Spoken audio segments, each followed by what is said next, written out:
in the world did we ever get Easter to celebrate Jesus' resurrection? Have you ever wondered about that? I bet most of you have never thought about it twice. You know why?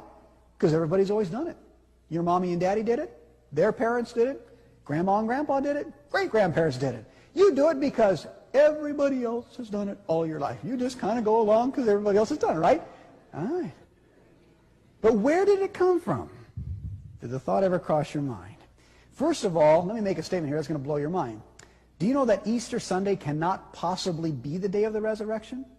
You know why? Easter never falls on the same date year to year, right? It can't be the day of Jesus' resurrection. I'll tell you why. Look at the screen here. For example, let's go back 5 or 6 years. In 1996, Easter came on April the 7th. That's when you all celebrated it. The next year, 1997, it came on March the 30th. The next year, 1998, it came on April the 12th. Last year, it came on April the 3rd. This year, it's going to come on April the 23rd. So how can you have a difference from April the 23rd clear back to March 30th?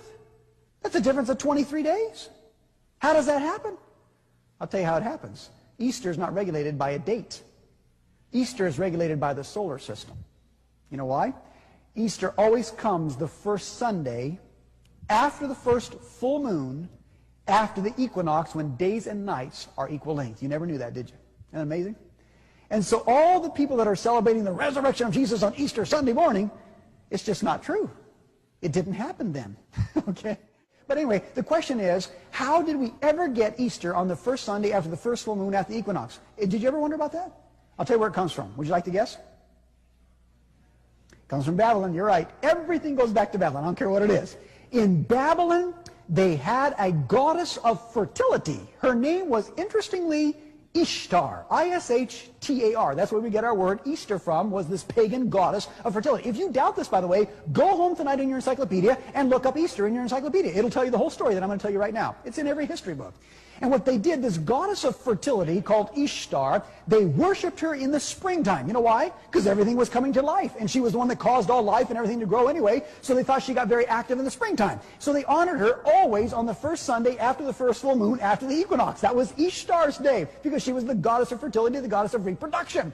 And you know what happens, folks? They took that then, and they celebrated this day of her in her honor, and so did Medo-Persia, and so did Greece. In fact, Greece had her under another name called Venus. You ever heard of Venus before? That's Ishtar in Babylon, the same thing. And then you go to Rome, and Rome had this, and folks, the same thing. You come to Constantine. Constantine, about 300 years after Jesus, says, hey, we got all these pagans out here, and they're worshiping Ishtar on the first Sunday after